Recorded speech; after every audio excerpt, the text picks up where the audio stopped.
If you do what you did, you get what you got. Anonymous. The Yoga Sutras lay out two aspects of spiritual practice: abhyasa, practice, and vairagya, non-attachment or renunciation.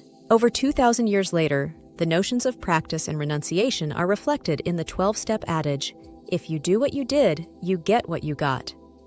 Renunciation on its own has no staying power.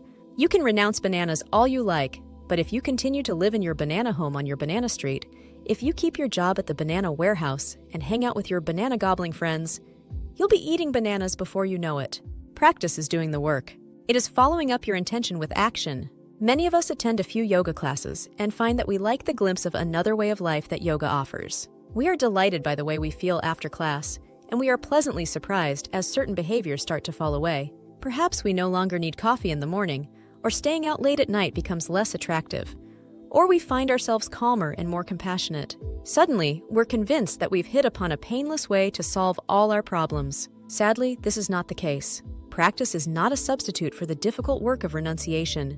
The postures and breath work that you do in a typical yoga class will change your life. These practices, asana and pranayama, suffuse us with the energy we need to take on the hard choices and to endure the inevitable highs and lows. What yoga practice will not do, however, is take the place of the hard lessons each of us has to learn in order to mature spiritually. Renunciation is the acid test.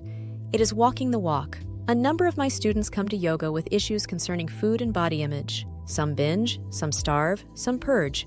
Some do all of the above, some just obsess to the point that it blocks their personal growth. In each case, there needs to be an ending and a new beginning. The old behavior must be faced and renounced. Yoga practice is not a substitute for that all-important process, but it does support us as we make a commitment to change. Once we take the first step of renunciation, our practice nourishes and sustains us as we are reborn. Practice without renunciation is avoidance. Renunciation without practice is not long-lived. Together, practice and renunciation make all our dreams possible.